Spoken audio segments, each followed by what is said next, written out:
আসসালামু আলাইকুম সম্মানিত দর্শক, লালমনিরহাট জেলার কালীগঞ্জ উপজেলা স্বাস্থ্য কমপ্লেক্সের স্টাফ দেবাশিস নামে এক ব্যক্তির বিরুদ্ধে চিকিৎসা সেবা দেওয়ার পর টাকা দাবি করার অভিযোগ উঠেছে এবং আরও এক ব্যক্তি অভিযোগ করছেন অ্যাম্বুলেন্স ড্রাইভারের বিরুদ্ধে। তো চলুন কথা না বাড়িয়ে বিস্তারিত দেখে আসি ভিডিওতে।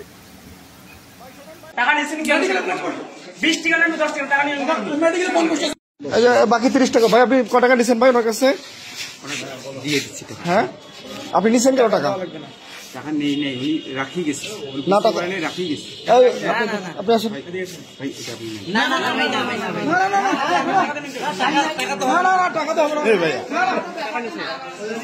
ভাই শোনেন ভাই, আপনার বক্তব্য দেন।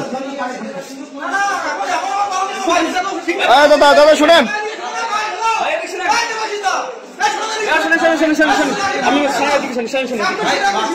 আপনি বলেন কেন টাকাটা নিচ্ছেন, এটা একটু বলেন।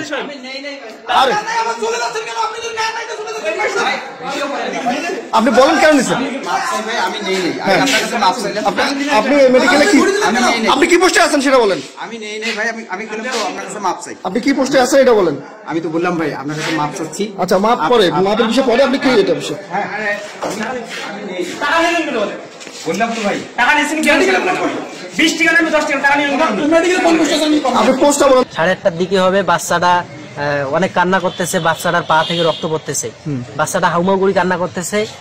আমি ডাক্তার ভাইকে ডাকতেছি, বলে ভাই আমার বাচ্চাটার অবস্থা খুব খারাপ, আপনি একটু তাড়াতাড়ি বাচ্চাটাকে দেখেন। ওই ভাইয়েরা, আমার ডাক্তার ভাইয়েরা আমার কথার কোনো পাত্তাই দিতেছে না, ওরা ওদের কাজ করেই যাচ্ছে। কি কাজ করতেছিল? ওরা ঘড়ির ব্যাটারি লাগাইতেছে, ওরা ঘড়ির ব্যাটারি লাগা ওদের শেষে হয় না। ওরা বাচ্চাটার আমার একবার চোখ তুলিও দেখলো না, রক্ত দিয়ে বাচ্চাটার মেডিকেল ভাষাভাষি হয়ে যাচ্ছে। বাচ্চাটা এতিম বাচ্চাটার বাবা মা কেউ নেই।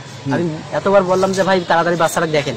তারপর ওদের কাজ যখন শেষ করলো, তারপর আমাদের বাচ্চাটার কাজটা ধরার পর বাচ্চাটার কাজ করার পর আমার একটা ইঞ্জেকশন লিখে দিল। ইঞ্জেকশনটা লিখে দেওয়ার পর আমাকে বলতেছে এটা কিনে আনেন আপনি। আমি কই যে ভাই আমি কিনে আনবো কেন, আপনার কাছে নাই? বলে না, আমাদের মেডিকেলে ইঞ্জেকশন পাওয়া যায় না, আপনারা কিনে আনেন। তারপর আমি কি করলাম, ইঞ্জেকশনটা কিনে আনলাম, আনিয়ে এখানে না দিয়ে আমি ইঞ্জেকশন ভাই নিয়ে গেলাম। পরে আমি অন্য ডাক্তারের কাছে আমি করি নেই।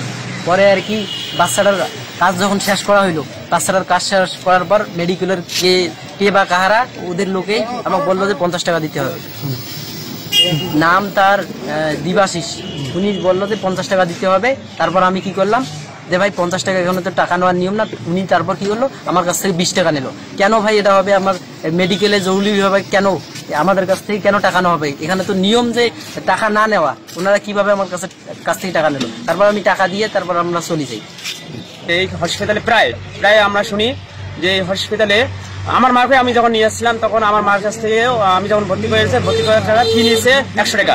তাও কি জন্য টাকা? এগুলোর নিয়ম, এটা 100 টাকা দিতে হবে। এই সার্বিক পরিস্থিতিতে আমি চাই এই হসপিটালে টাকা নেওয়া চলবে না, জরুরি বিভাগে কিসের টাকা?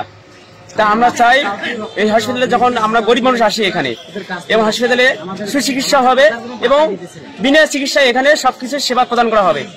এবং আমরা চাই এখানে যেন কোনো রকম দুর্নীতিবাজ এবং কোনো রকম যেন টাকা গরিব মানুষের চাওয়া না হয়। আমি এই এমার্জেন্সিতে আসি, কম হলে 10 বার অ্যাম্বুলেন্সের ড্রাইভার ফোন দিছি। 10 বার ও আমার ফোনটা বন্ধ রিসিভ করেনি, অ্যাম্বুলেন্সের ড্রাইভার। এইটার অভিযোগ আমি কম হলে 10 বার ফোন দিছি ভাই, একবার রিসিভ করেনি ফোনটা। তাহলে আমাদের ওই অ্যাম্বুলেন্স থাকছে না থাকায় বাস। আমি ওনাদেরকে লিখিত অভিযোগ দিতে বলেছি, লিখিত অভিযোগ দেওয়ার পরে আমি পড়ে সেই মোতাবেক আমি ব্যবস্থা গ্রহণ করবো। আচ্ছা আচ্ছা, আপনার হাসপাতালে বিভিন্ন অভিযোগ ডাক্তারগণ সময়মত আসে না এবং বেসরকারি ওষুধের রিপ্রেজেন্টেটিভ যারা, তারা আসলে একদম ভিতরে সকাল থেকেই আসে। এই বিষয়ে বিভিন্ন সমস্যা, এগুলোর বিষয়ে আমি আপনাকে অবগত করেছিলাম। কতটুকু ব্যবস্থা নিয়েছেন বা নিবেন কিনা? আমি ডাক্তারদের সময়মতো আসার জন্য চিঠি করেছি এবং তাদেরকে মৌখিকভাবে বলেছি, ঠিক আছে। আর রিপ্রেজেন্টেটিভ যেটা হচ্ছে, আমি তাদেরকে বলেছি যে আপনারা এখানে থাকতে পারবেন না, এবং আমি চিঠিও করেছি তাদেরকে, আমি বলেছি কথা।